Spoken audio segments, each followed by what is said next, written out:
राजा भोज का दरबार, राज बड़े खुशहाली में है और राजा अपने मंत्री को बुला के बतावत हो कि कुछ ऐसा बतौता ऐसा काम किया जाए कि हमारे प्रदेश के हमारे देश के जनता हमार जय जयकार करे। ए भैया, मंत्री जी कहले ना आज के समय में सबसे बढ़िया काम अगर जनता के खुश करे के बाद तो नाच गाना का प्रोग्राम करवा दे। ऐसी बढ़िया जनता एक गनवा को सुन के बड़ा खुश हुई। तो राजा कहलन कि देर मत करा, तुरंत प्रयोजन किया, ढिंढोरा पिटवा दिया जाए। ढिंढोरा पिटवा दिया गया कि राजा भोज के दरबार में बहुत बड़ा जलसा रखा गया है जिसमें देश की नर्तकी जिसका नाम है लक्ष्य हीरा बड़ा चर्चित रहे। जैसे ओकर नाम रहे लक्ष्य हीरा, वो सचहू में लक्ष्य हीरा मतीन चमकत रहे। लेकिन एक लाइन गजल ब मास्टर यही में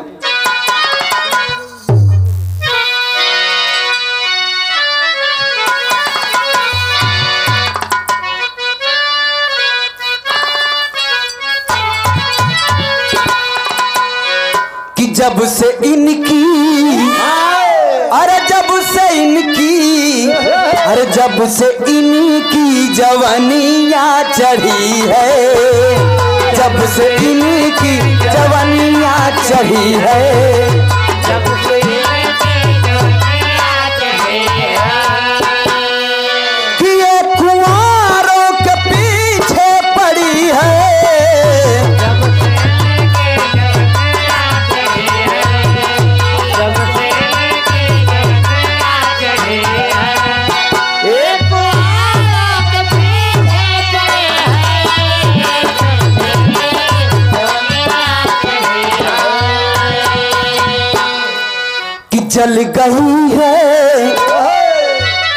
जल गई है संभाले नजाकत, जल गई है संभाले नजाकत।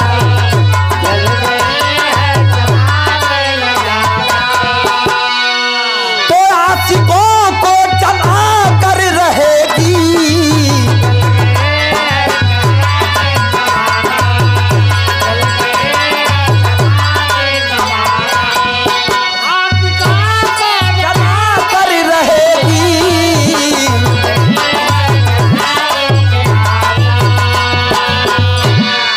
राज दरबार में एक और हुआ जलसा भारी, राज की नर्तकी नाचे सभी बारी बारी।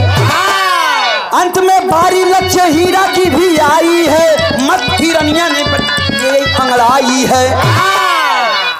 ये भैया आप सब देखे हुए हैं, जब पहले भी इस समस्या रही। जैसे आज के समय में बिरहा तो यहाँ होता, कहीं कहीं ऑर्केस्ट्रा होते। जब ऑर्केस्ट्रा होते तो जौन उनमें करावे वाला रहा थे, जब उन सबसे खराब नचवैया रही उन्हान का सबसे पहले नचवा दी बाद में, ताकि पब्लिक भागे न पावे।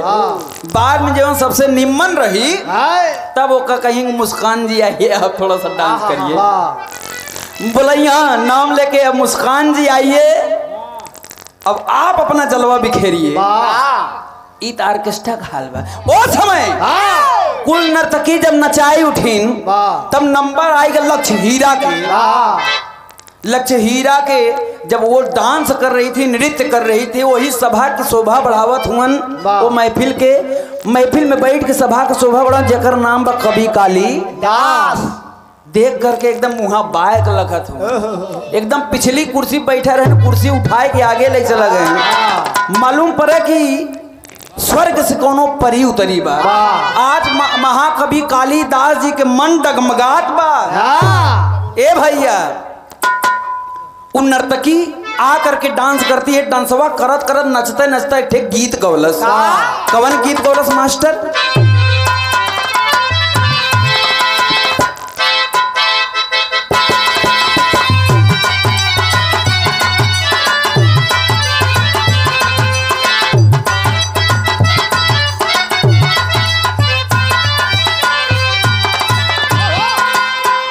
फिल्म का नाम बा पाकीजा।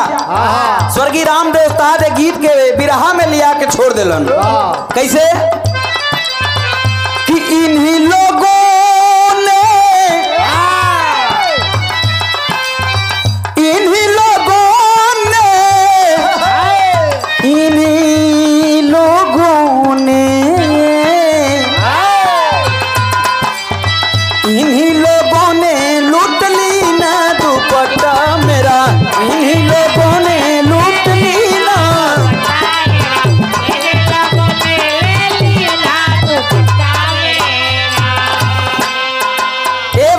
बताया, लेकिन नर्तकी वही घूंघट में से अब वही घूंघट अपन खोलले वह खाली जितना करियाए और पेट के बीच में खुला बा वह देख कभी कालिदास जी पगलाता है, पीछे से कुर्सी उठाए के आगे लेके जाता है। जाना राहुल भैया, जब आगे ले गए तब वो नर्तकी गावत है। कहा गावत है?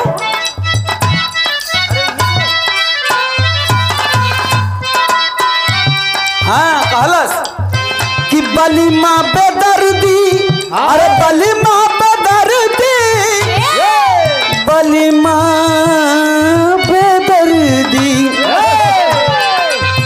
बली माँ बेदर्दी ने नचीना जवानी मोरी, बलमा बेदर्दी ने नचीना।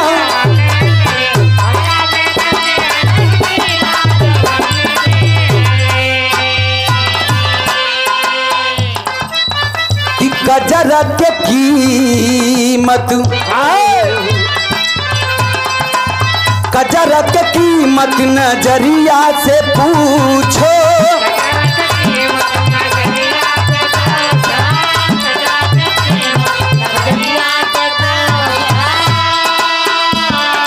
और गजरा के कीमत नजरिया से पूछो, चेहरा कतल करली ना जवानी मोरी, चेहरा कतल करली ना।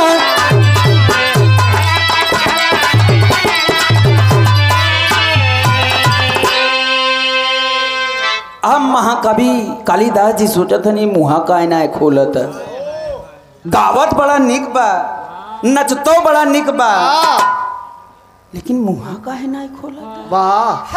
अब कवि जी वही कुर्सी पे बैठे बैठे नहीं कि साला मुहा तो दिखाए ढेर दिन से आवत ही जलसा में, लेकिन ऐसा नचवैया गवैया हम देखे ना। ये भैया बड़ी निक बा, लेकिन मुंह ना खोला। तबले एक लाइन औरो गाए गए। कहा गायस मास्टर? कि जन्म के कीमत, जन्म के कीमत चकोरिया से पूछो,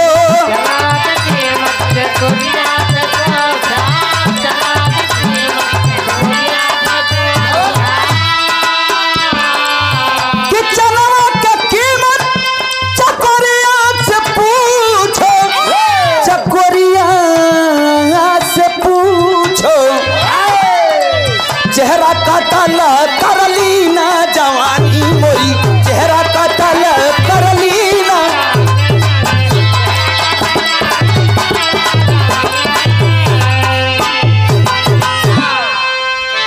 ए भैया तब तक घूंघट खोल के नर्तकी कहलत कि चनवा का कीमत चकोरिया से पूछो, चेहरा कतल कर ली ना जवानी। इतने बतिया सुन के कवि जी अरे बाप हो बाप कहाँ कहो, इकर घर दुआर कहाँ परी। आज तक नर्तकी हम अपने राज्य में देखे ना, साला हम कहाँ रहे। मैं कवि जी परेशान हुआ, नाच गाना बंद हो गए, सब अपने अपने घरे, नर्तकी भी अपने घरे चल गई। वही राज दरबार से थोड़ी दूर पे एक ठे रहे बदे राज के नर्तकी रहे, राजा के तरफ से ओके रहे बदे आवास मिला बा।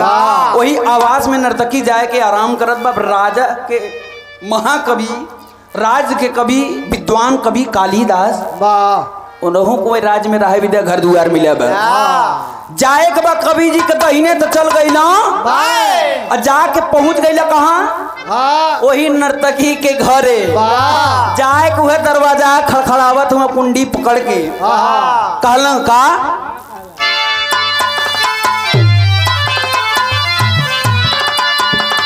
कहला कि मैं प्यास बुझाने, अरे मैं प्यास बुझाने आया हूँ, मैं प्यास बुझाने आया हूँ, मेरा दिल दीवाना लूट गया।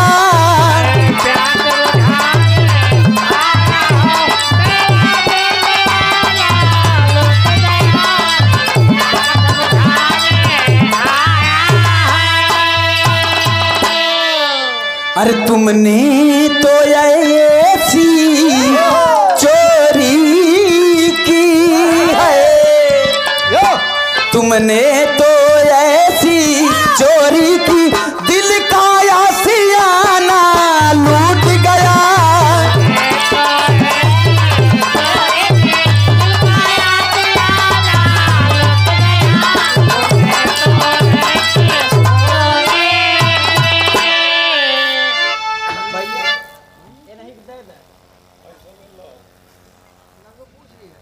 ना पूछ ले, लिखल है, लिखल है। अच्छा, और ये देखें, इस भाव को समझते हुए हृदय के गार्जियन हमारे बड़े भैया आदरणीय श्री शशिकांत यादव जी, वकील साहब, निवासी कोबी, ये भैया कोबी लिखे है, कोसी लिखे है, हम जान नहीं पाते, गद्दोपुर की धरती से। वाह। अच्छा, वकील साहब लोग कलमिया ऐसा चलाओ थे, गोजियाई दे कि तनी से यार वार हो जाए, ताकि जब क्लाइंट वो कबो शिकायत ना कह पावे। कल हम तो यह लिखे रहे, तू ना पढ़ पाए, हमार गलती। 100 रुपया दे करके भैया की तरफ से सम्मान किया गया, चरणों में प्रणाम। सब भैया का प्रणाम पहले की बा, आशीर्वाद के कामना बा। और ये देखें, अखिलेश यादव पत्रकार साहब, भावी प्रधान राजपुर रुखार, आपके द्वारा ये 100 रुपया देकर के सम्मान किया गया, चरणों में प्रणाम। सब भैया का प्रणाम पहले की आशीर्वाद के कामना। ए पंचो, जा करके वह कुंडी कवि जी खड़खड़ावा थे, उनकी घर में कोई बा हो। दोनों जने बोला करे बा लम्बे थक गो हो, बैठ जा, आराम कर, सोई ले। कवि जी कारण घर में कोई बा हो। अब बेचारी जाए के थकी हारी नर्तकी सोई बा, एक बेरी में तो नहीं उठाता, 3 बेरी खड़खड़ाए के कले घर में कोई बा का। दरवाजा खोल के बंद कर दी, बंद कर दी। हम हो तू है चाहत है कि ये बगल सो बगल दे दी। हाँ हाँ, आप लोग खाए ले पहले। ए भैया, सुने वाले इतना बढ़िया बैठे हैं, का समझ में आवत भैया? नहीं समझ में आवत, वहीं बगल दे दी। चल बैठ। अच्छा, अब इनके समय आओगे तब तक जौन नहीं समझ पाओ कभी तो क्षमा चाहत है। हम जानते हैं आप सब बिरहा पल्ले न पड़े, खाली समाजवादी पल्ले पड़े। है ना, गलती आप सबका नहीं, हमार बे ए लिए कहना बा। आप सब चीज समझा, जो समझा तो का समझेगा। ए भैया, ए लिए कहना बा, जब नर्तकी दरवाजा खोल के आवता कले सरे कवि जी आप कले हाँ, कले हमरे प्यास लाग बा, कले प्यास लाग बा, कले हाँ, कले बैठी आई, बैठी पानी पी। एक गगरी लिया के पानी दे दे लस नर्तकी। जब एक गगरी पानी आएगा तो कवि जी कहा था ना, अरे यार पानी प्यास ना लाग बा।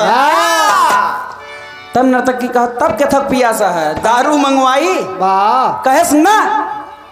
कवि जी कहते हैं बिल्कुल नहीं, वो नहीं, मैं तुम्हें पाना चाहता हूँ। अरे बाप रे बाप, नर्तकी वही करे, कवि जी आप ऐसा सभ्य आदमी बतावा, मुँहे से आपकी बात शोभा ना देता। अरे पावे का मतलब ना समझती। अरे ई बत्ती जरा थे पे किरौना लुक लक करी। हाँ, बरसतवा में जाके देखा तो बा कि एक खांची किरौना यही बत्तिया पे गिर के।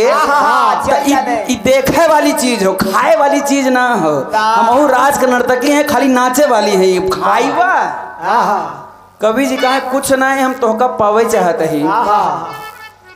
नर्तकी घबरा गई बाबूजी, घबराए के कवि जी से मौका लेवे चाहता। बिरहा में एक लाइन गीत बा,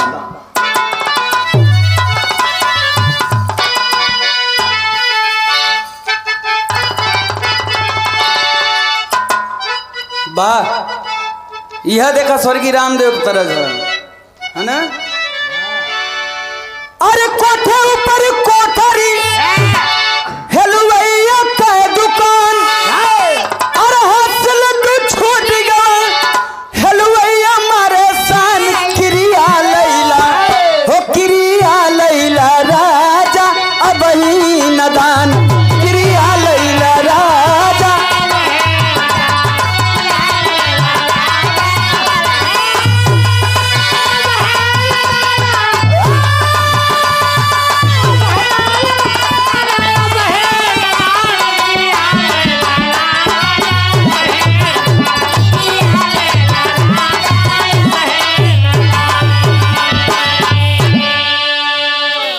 कवि जी का मन देख के नर्तकी अपन चाल चलता, ऐसा चाल चलता कि कवि जी आज भर के हमके मौका दें, आप कल आई, आज हम बहुत थकल हारल हैं, हम कल आपके इच्छा पूरी कर दे।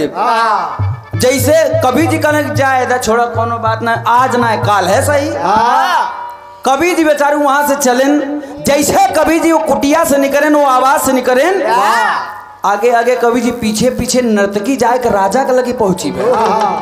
रतिया में खड़खड़ावत राजा हड़बड़ाए कुठे कहन का भाई, कहन अरे हम लछीरा। तब दरवाजा खोलत हुए, पूछले का, पूछत हुए कैसे,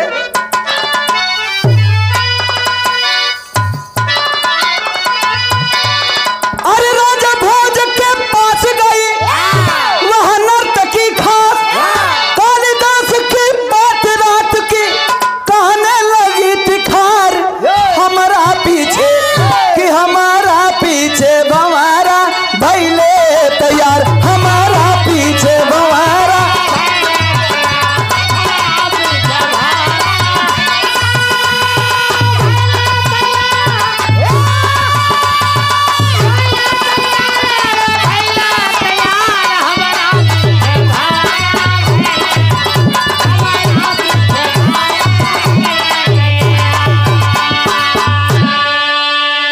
राजा भोज मियान से तलवार निकाल के काटते नर्तकी, इतनी समय कौन सी आफत आन पड़ी है, कहाँ बदलू है। नर्तकी कहा तो ये राजा, राजा हो है तलवरिया जवन निकारे है ओकर धई ले, कहे नाम बताओ, बोटी बोटी काट दूंगा, और है नीला डरम में हम जाम करवा दे। जान गए कहन ए राजा इतना गरमा मत, दूसर कोई ना है। कहले के हरे, कहा इज्जत पे जान ला, इज्जत जाए वाली बे, तोहार बात रही ठीक बा, लेकिन हो तोहार कवि जी जेकर दढ़िया बड़ा बड़ा बरवा बड़ा बड़ा हो, ओ जाए हमार खुंडी खड़खड़ाए, कहा था मैं तुम्हें पाना चाहता, बतावा का करी, हमार जीव बहुत आफत में बा। स्नाय होते, स्नाय होते,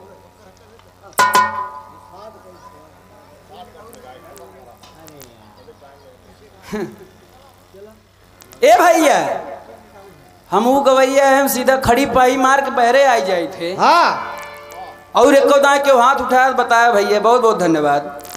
चलो गाड़ी दो, हटाओ। ए भैया लेकिन अब राजा जैसे तलवार निकाले वैसे मियान में डाल ले हैं, कहन कवि जी हैं, कहन हाँ, कहन अगर कवि जी हैं तो उनकर इच्छा पूरा हो, पूर कैदा, लेकिन एक काम क्यों कहीं का कहें उनकर कल बोले ये हो, कल हाँ कहें आवे जब सबसे पहले उनके दाढ़ी बार प्रमाण के तौर पे, कैसे हम जानम कि उनकर इच्छा तो पूरी, अरे हमारे कवि जी हैं, उनकर मान सम्मान होवे के चाहिए, लेकिन एक काम की हूँ उनके दाढ़ी बार बढ़ के पहले बनवा ली, तब हम मानव।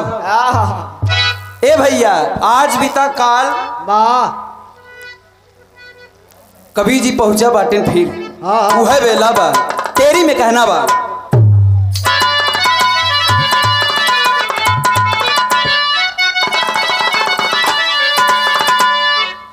कि परवाना कोई पागल हो गया, अरे परवाना कोई पागल हो गया, लगल बा तीर कलिए जे मचल गया दीवाना यार, दीवाना यार दीवाना। जाए के नर्तकी के सामने पहुंचलन तो जैसे वो दरबार में वो आवाज पे पहुंचत हुआ नर्तकी के, देखत हुआ एक ठे नाऊ वही पत्थरे पे पानी गिराए के वह अपन पहले वाला छुड़ा खींचत का पहटत वह छुड़वा पानी गिराए के अपने मन का ऐसे पजवत हाली हाली। नर्तकी पूछत है, नर्तकी से महाकवि कालिदास जी पूछल कि नौआ का करे बदे आए, लाइट में करवैया है, कले ए कवि जी, कले हाँ कहें जौन तोहर दाढ़ी बार बहुत बड़ा बड़ा बा, देखे में बड़ा फूहर लागत है, हम कहते बहुत ढील पर हुई में लक्स बनवाए ले। अरे आप हमसे इस राज्य की सबसे खूबसूरत नर्तकी से मिलने आए हैं, दाढ़ी बार हाली हाली बनवाए ला। कल ये बात है, तुरंत बनाओ। जाके नौआ के पीछे नौआ के लगे निहुर गए, हाली 2 मिनट में छील छाल के फर के। ए पंचो 2 मिनट के आनंद के प्राप्ति के बाद वही कवि जी अपने मूड़े पर हाथ फेरत। आज तो जीवन बहुत बड़ी गलती हो गई। नर्तकी पूछे कौन गलती हो गई? कहे ना ऐसा मुझे करना नहीं चाहिए था। तो नर्तकी कहला गलतियां तोसी ना है, गलतियां हमहू से हो गई। एक बात जान ल, पहपट में कहना बा,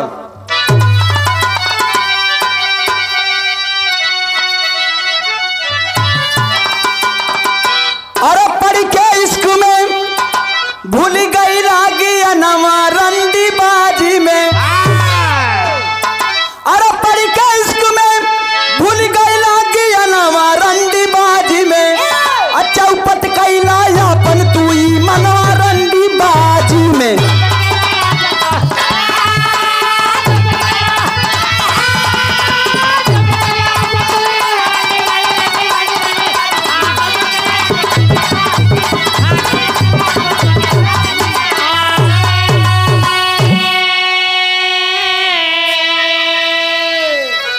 कले का गलती भइल? कहीं जोनी तोहार तढ़िया बरवा बनब, हम कवि जी अपने मन से नाय बनवाए। कह तब अरे कहा यही राजा के कहले पर देहली दाढ़ी बाल बनवाई हो।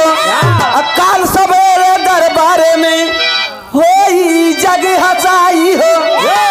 अरे दरबारे में जाइबा जब बिहनवा रंडी बाजी में, सबके आगे झुक जाई गर्दनवा रंडी बाजी में। कल इतनी बड़ी गलती, इतना बड़ा धोखा। कल जब आप गईला तो हम राजा के लगे गईली। राजा हमसे कहन कि कवि जी कुछ ना हुए, दाढ़ी बार बड़की जटा उनकर बनवाए ली। तो कवि जी हम राजा कहे तो हर दाढ़ी बार बनवाए ले है, ये हमसे गलती भई है। अब कभी आदमी पर से दिमाग लगाए देन बारे कमल कवि जी पर से दिमाग लगाए कि अगर ऐसा राजा हो को इतना दिमाग लगाए, मैं तो कभी हूँ। एक काम करी है, जवन बतावा थी राजा तोरे लगे आवत है न नर्तकी कलश। हाँ आई है तो कहे आज तू राज दरबार में जाया हो या मत जाया। अब कवि जी अपने आवाज पे आए गेलन, वही एक ठे पेड़े पे कहे अगर काम जो हम तोके बतावा थी करे में सफल हो जाऊ ते ही जंगलम हरियर का फीता बांध दी नर्तकी। अब अगर काम में असफल हो जाओ तो ललका फीता बांध दी, तो ललका फीता बांधे हम पेड़े पर से कूदे। हम कूद के अपन जान दे दे, लेकिन हम दरबारे में अपन हंसाई का कहलन कौन बुद्धि दे के कभी जात हुन। बिरहा में एक लाइन तरज बात,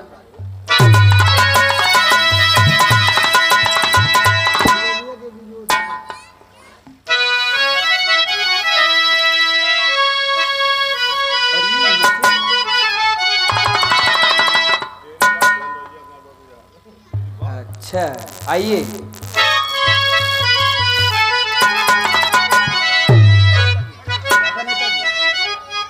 रुक जा। ए भैया इस महफिल की शोभा बढ़ा रहे हैं हृदय के गार्जियन। कभी कभार आप लोग बिरहा के भी आनंद लेवल करा, अहिरन का चीज है। और आप ही लोग कहते हैं कि बस करा ऐसे करा वैसे करा, क्योंकि छोटा सा 5 मिनट का वक्त और हम खुदे चाहिए था कि समय कमी बार तब हमारे हिंदुस्तान का आबादी इतना बा, कहीं अब समय मिल जाए चंचल भैया तो हम कहा थे ये खड़ा हुई पही मन नहीं। 100 रुपया हमारे बड़े लाल नेताजी के तरफ से, समाजवादी पार्टी के कत्तावर नेता हमारे बड़का भैया आपके तरफ से ये पुनः 100 रुपया दे करके सम्मान किया गया। चरणों में कोटि कोटि प्रणाम, सब भैया का प्रणाम पहल जान ले बका।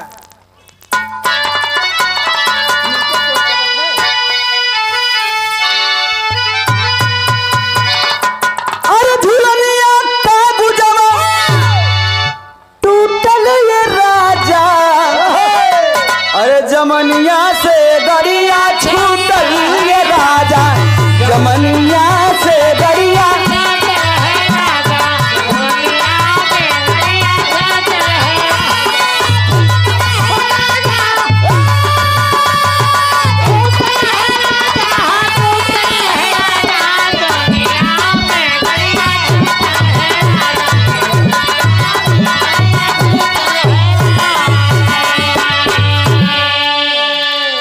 नेताजी हर रोज की तरह राजा आज भी नर्तकी के लगे पहुँचे। जब नर्तकी के लगे पहुँचलन तो कहलन कि नर्तकी आओ मेरी आगोश में प्यार करो। नर्तकी कॉलेज की ना तेरे ना हुए कहले तब मुंह फुलाए के बैठी कॉलेज की घोड़ा पे बैठ। कहले पागल हो गलो का रतियम घोड़ा कहाँ मिली, सवेरे चलू घोड़ा पे बैठू। जब ने घोड़ा पे काबू जो ने हम सवारी करे थे पे बैठा जब कैसे कहा था नर्तकी।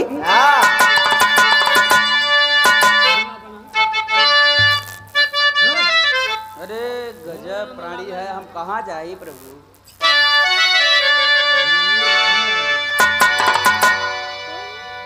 अरे घोड़ा बना मन लगाए राजा, जवनिया में जुआ पागल हो राजा, जवनिया में जुआ।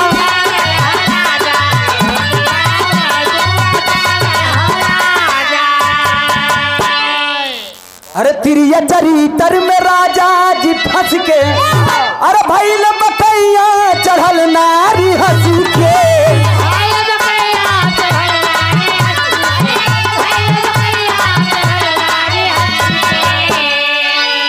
अरे दौड़न लगा मन लगा ये राजा, जवनिया में जुआ पागल ये राजा।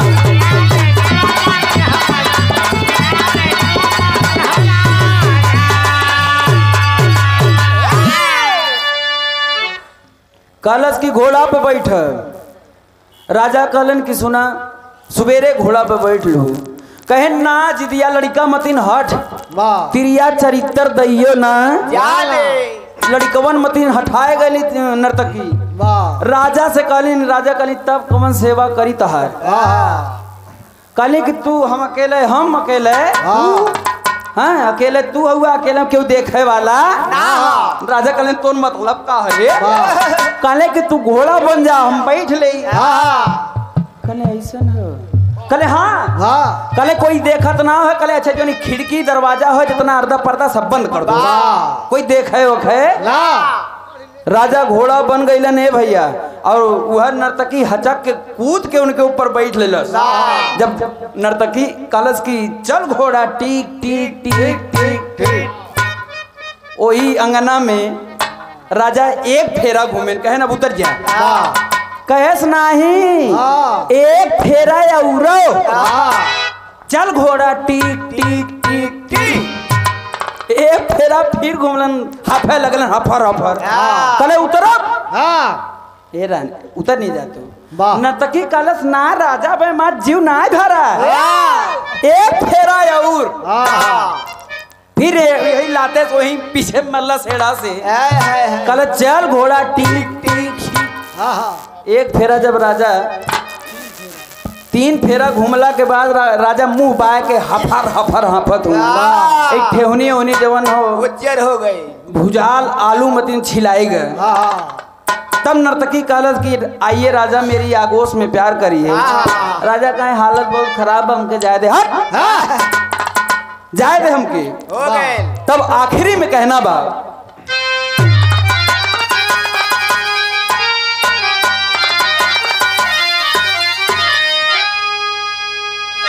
ए भैया जब घोड़ा बनाए ले राजा चला गए, तू है अपन फितवा हरियर का ले जाए वहीं जंगल में देहस बांध। कभी जी टुकुर टुकुर वहीं पेड़े पर से लखत जान गए कि काम 16 आना सत्य हो। अब अपन मुड़े पे एक पौआ तेल धय के राज दरबार और ही चला है। जब हर रोज की तरह राज सजा हुआ है और वह कभी कुर्सी खाली बा। जब कभी जी दरबार में पहुंचे थे तो राजा एक बात पूछा था।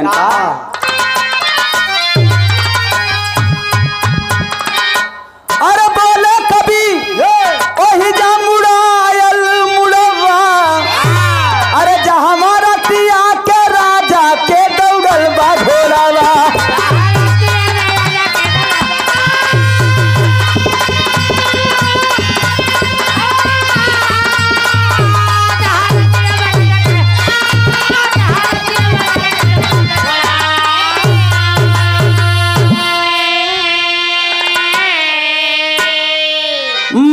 रहे घोड़ी रहे पिरिया सवार हो, अरे के घाट पानी पिए शेर यार हो।